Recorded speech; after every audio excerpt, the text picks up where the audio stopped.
संतोषी माता व्रत कथा। एक बुढ़िया थी और उसके 7 पुत्र थे। 6 कमाने वाले थे, एक निकम्मा था।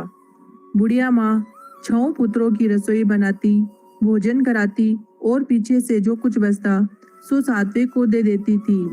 परंतु वह बड़ा भोला भाला था, मन में कुछ विचार न करता था। एक दिन अपनी बहू से बोला, देखो मेरी माता का मुझ पर कितना प्यार है।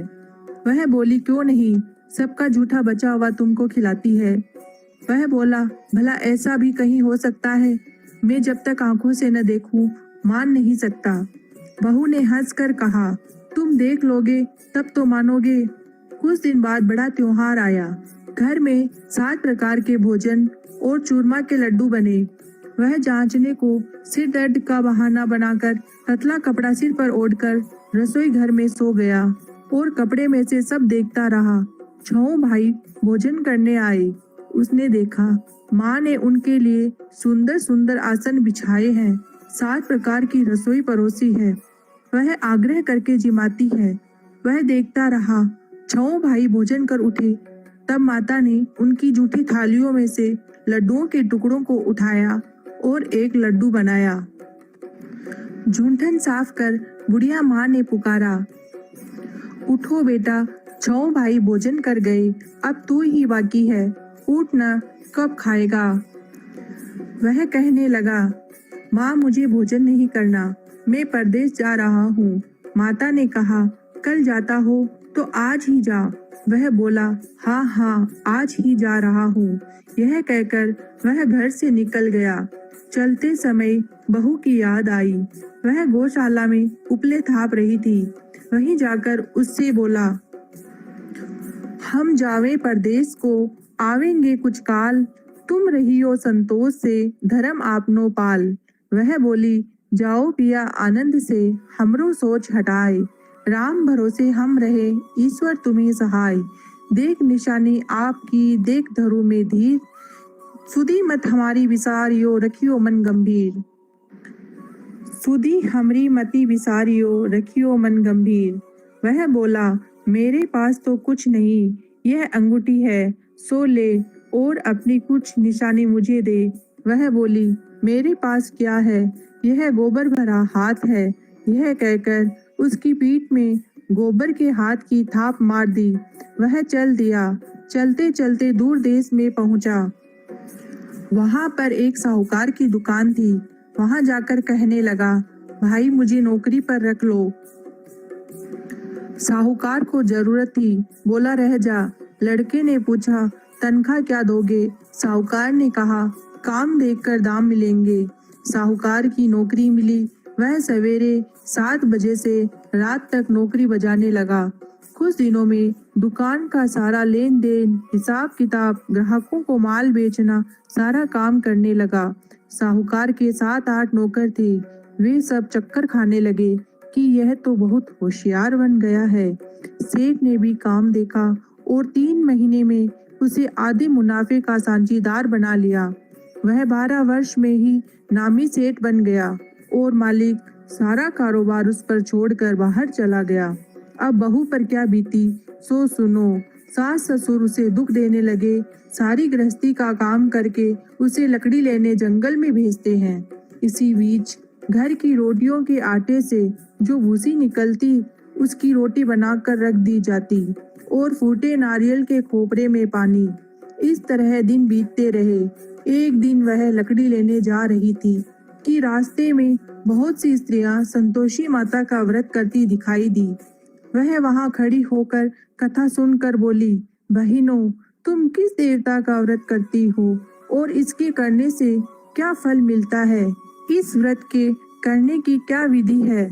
यदि तुम अपने व्रत का विधान मुझे समझा कर कहोगी तो मैं तुम्हारा एहसान मानूंगी। तब उनमें से एक स्त्री बोली, सुनो, यह संतोषी माता का व्रत है। इसके करने से निर्धनता, दरिद्रता का नाश होता है और लक्ष्मी आती है। मन की चिंताएं दूर होती है। घर में सुख होने से मन को प्रसन्नता और शांति मिलती है। निपुत्र को पुत्र मिलता है। प्रीतम बाहर गया हो तो जल्दी आवे। कंवारी कन्या को मनपसंद वर मिले। राजद्वारे में बहुत दिनों से मुकदमा चलता हो तो खत्म हो जावे, सब तरह सुख शांति हो, घर में धन जमा हो, पैसा जायदाद का लाभ हो, रोग दूर हो जावे तथा और जो कुछ मन में कामना हो वे सब इस संतोषी माता की कृपा से पूरी हो जावे, इसमें संदेह नहीं। वह पूछने लगी, यह व्रत कैसे किया जावे, यह भी बताओ तो बड़ी कृपा होगी। स्त्री कहने लगी, 1.25 रुपए का गुड़ चना लेना, इच्छा हो तो 5.25 रुपए का लेना या 11.25 रुपए का भी सहूलियत अनुसार, बिना परेशानी, श्रद्धा और प्रेम से जितना बन सके सवाया लेना। 1.25 रुपए से 5.25 रुपए तथा इससे भी ज्यादा शक्ति और भक्ति अनुसार ले। हर शुक्रवार को निराहार रहकर कथा कहना सुनना, इसके बीच क्रम न टूटे, लगातार नियम का पालन करना। सुनने वाला कोई न मिले तो घी का दीपक जला उसके आगे जल के पात्र को रखकर कथा कहना, परंतु नियम न टूटे। जब तक कार्य सिद्ध न हो नियम पालन करना और कार्य सिद्ध हो जाने पर ही व्रत का उद्यापन करना। 3 मास में माता फल पूरा करती है। यदि किसी के खोटे ग्रह हो तो भी माता 1 वर्ष में अवश्य कार्य को सिद्ध करती है। कार्य सिद्ध होने पर ही उद्यापन करना चाहिए, बीच में नहीं।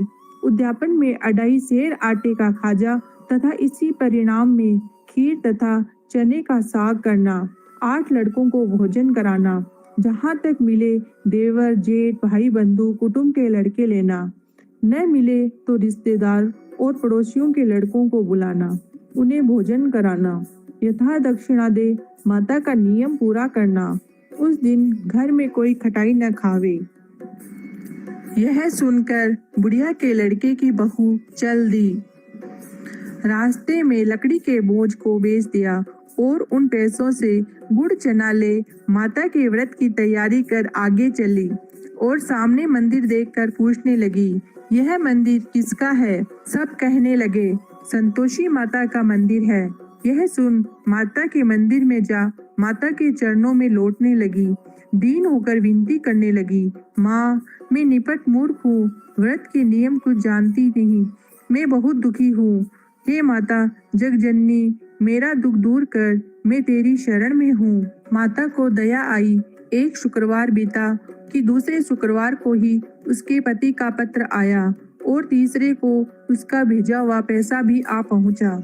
यह देख जेठानी मुँह सिकोड़ने लगी, इतने दिनों में पैसा आया, इसमें क्या बड़ाई है? लड़के ताने देने लगे। काकी के पास अब पत्र आने लगे, रुपया आने लगा, अब तो काकी की खातिर बढ़ेगी, अब तो काकी बुलाने से भी नहीं बोलेगी। बेचारी सरलता से कहती, भैया पत्र आवे, रुपया आवे तो हम सब के लिए अच्छा है। ऐसा कहकर आंखों में आंसू भरकर संतोषी माता के मंदिर में आ मातेश्वरी के चरणों में गिरकर रोने लगी। माँ, मैंने तुमसे पैसा नहीं मांगा, मुझे पैसे से क्या काम है? मुझे तो अपने सुहाग से काम है। मैं तो अपने स्वामी के दर्शन और सेवा मांगती हूँ। तब माता ने प्रसन्न होकर कहा, जा बेटी, तेरा स्वामी आएगा। यह सुनकर खुशी से बावली हो घर में जा काम करने लगी। अब संतोषी माँ विचार करने लगी, इस भोली पुत्री से मैंने कह तो दिया तेरा पति आवेगा, पर आवेगा कहाँ से? वह तो स्वप्न में भी इसे याद नहीं करता, उसे याद दिलाने मुझे जाना पड़ेगा। इस तरह माता बुढ़िया के बेटे के पास जा स्वप्न में प्रकट हो कहने लगी, साहूकार के बेटे, सोता है या जागता है? वह बोला, माता सोता भी नहीं हूँ, जागता भी नहीं हूँ, बीच में ही हूँ, कहो क्या आज्ञा है? माँ कहने लगी, तेरा घर बार कुछ है या नहीं? वह बोला, मेरा सब कुछ है माता, माँ, बाप, भाई, बहन, बहू, क्या कमी है? माँ बोली, भोले पुत्र, तेरी स्त्री घोर कष्ट उठा रही है, माँ बाप उसे दुख दे रहे हैं, वह तेरे लिए तरस रही है, तू उसकी सुधि ले। वह बोला, हाँ माता, यह तो मुझे मालूम है, परंतु मैं जाऊं तो जाऊं कैसे? परदेश की बात है, लेन देन का कोई हिसाब नहीं, कोई जाने का रास्ता नजर नहीं आता, कैसे चला जाऊं? माँ कहने लगी, मेरी बात मान, सवेरे नहा धोकर संतोषी माता का नाम ले, घी का दीपक जला, दंडवत कर दुकान पर जा बैठना। देखते देखते तेरा लेन देन सब चुक जाएगा, जमा माल बिक जाएगा, सांझ होते होते धन का ढेर लग जाएगा। सवेरे बहुत जल्दी उठ उसने लोगों से अपने सपने की बात कही, तो वे सब उसकी बात अनसुनी कर दिल लगी उड़ाने लगे। कहीं सपने भी सच होते हैं? एक बूढ़ा बोला, देख भाई, मेरी बात मान, इस प्रकार साथ झूठ करने के बदले देवता ने जैसे कहा है वैसा ही करने में तेरा क्या जाता है? वह बूढ़े की बात मान स्नान कर संतोषी माता को दंडवत कर घी का दीपक जला दुकान पर जा बैठा। थोड़ी देर में वह क्या देखता है कि देने वाले रुपया लाए, लेने वाले हिसाब लेने लगे। कोठे से भरे सामानों के खरीदार नगद दाम में सौदा करने लगे। शाम तक धन का ढेर लग गया। माता का चमत्कार देख प्रसन्न हो मन में माता का नाम ले घर ले जाने के वास्ते गहना कपड़ा खरीदने लगा और वहाँ के काम से निपट वह घर को रवाना हुआ। वहाँ बहू बेचारी जंगल में लकड़ी लेने जाती है। लौटते वक्त माँ के मंदिर पर विश्राम करती है। वह तो उसका रोजाना रुकने का स्थान था। दूर से धूल उड़ती देख वह माता से पूछती है, हे माता, यह धूल कैसी उड़ रही है? माँ कहती है, हे पुत्री, तेरा पति आ रहा है।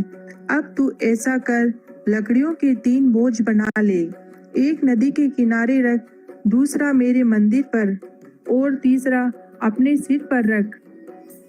तेरे पति को लकड़ी का गट्टा देखकर मोह पैदा होगा। वह वहाँ रुकेगा, नाश्ता पानी बना खाकर माँ से मिलने जाएगा। तब तू लकड़ियों का बोझ उठाकर घर जाना और बीच चौक में गट्टा डालकर 3 आवाजें जोर से लगाना। लो सासू जी, लकड़ियों का गट्टा लो, भूसी की रोटी दो और नारियल के खोपरे में पानी दो। आज कौन मेहमान आया है? माँ की बात सुन बहू बहुत अच्छा माता कहकर प्रसन्न हो लकड़ियों के 3 गट्टे ले आई। एक नदी के तट पर, एक माता के मंदिर पर रखा। इतने में ही एक मुसाफिर आ पहुंचा। सूखी लकड़ी देखकर उसकी इच्छा हुई कि अब यहीं विश्राम करे और भोजन बना खाकर गांव जाए। इस प्रकार भोजन बना विश्राम कर वह गांव को गया। सबसे प्रेम से मिला। उसी समय बहू सिर पर लकड़ी का गट्टा लिए आती है। लकड़ी का भारी बोझ आंगन में डाल जोर से 3 आवाजें देती है। लो सासू जी, लकड़ी का गट्टा लो, भूसी की रोटी दो, नारियल के खोपरे में पानी दो। आज कौन मेहमान आया है? यह सुनकर सास बाहर आ अपने दिए हुए कष्टों को भुलाने हेतु कहती है, बहू ऐसा क्यों कहती है? तेरा मालिक ही तो आया है। आ बैठ, मीठा भात खा, भोजन कर, कपड़े गहने पहन। इतने में आवाज सुन उसका स्वामी बाहर आता है और अंगूठी देख व्याकुल हो माँ से पूछता है, माँ यह कौन है? माँ कहती है, बेटा यह तेरी बहू है। आज 12 वर्ष हो गए। तू जब से गया है तब से सारे गांव में जानवर की तरह भटकती फिरती है। काम काज घर का कुछ करती नहीं, 4 समय आकर खा जाती है। अब तुझे देखकर भूसी की रोटी और नारियल के खोपरे में पानी मांगती है। वह लज्जित हो बोला, ठीक है माँ, मैंने इसे भी देखा है और तुम्हें भी देखा है। अब मुझे दूसरे घर की ताली दो तो मैं उसमें रहूं। तब माँ बोली, ठीक है बेटा, तेरी जैसी मर्जी, कहकर ताली का गुच्छा पटक दिया। उसने ताली ले दूसरे कमरे में जो तीसरी मंजिल के ऊपर था खोलकर सारा सामान जमाया। एक दिन में ही वह राजा के महल जैसा ठाट बाट बन गया। अब क्या था, वे दोनों सुखपूर्वक रहने लगे। इतने में अगला शुक्रवार आया। बहू ने अपने पति से कहा कि मुझे माता का उद्यापन करना है। पति बोला, बहुत अच्छा, खुशी से करो। वह तुरंत ही उद्यापन की तैयारी करने लगी। जेठ के लड़कों को भोजन के लिए कहने गई।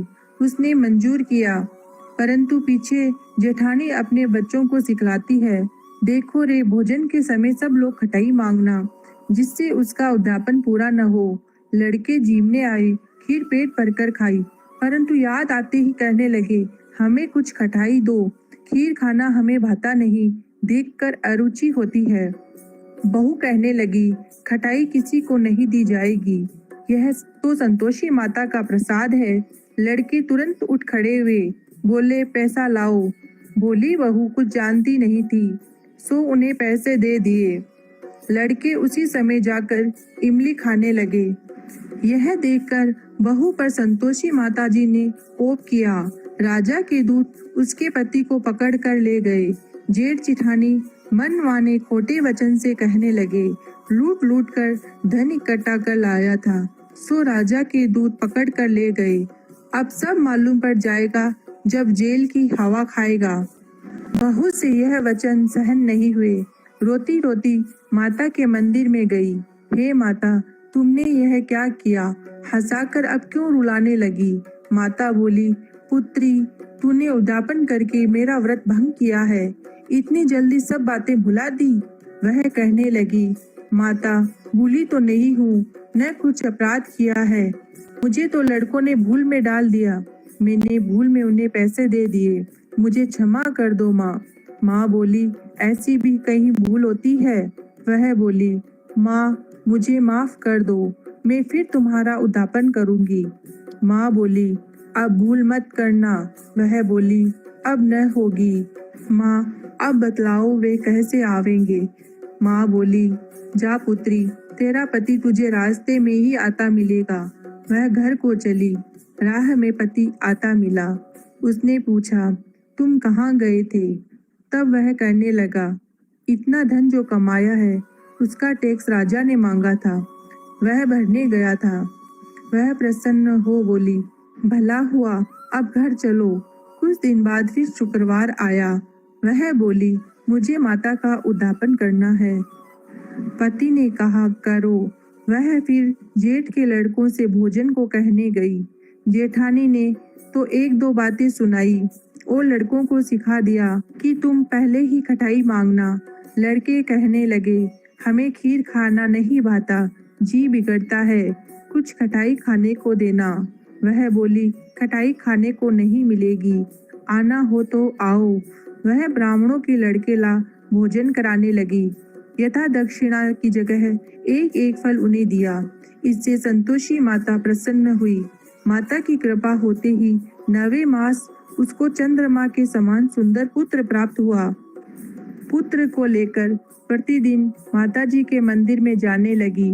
माँ ने सोचा कि यह रोज आती है, आज क्यों न मैं ही इसके घर चलूं, इसका आसरा देखूं तो सही। यह विचार कर माता ने भयानक रूप बनाया।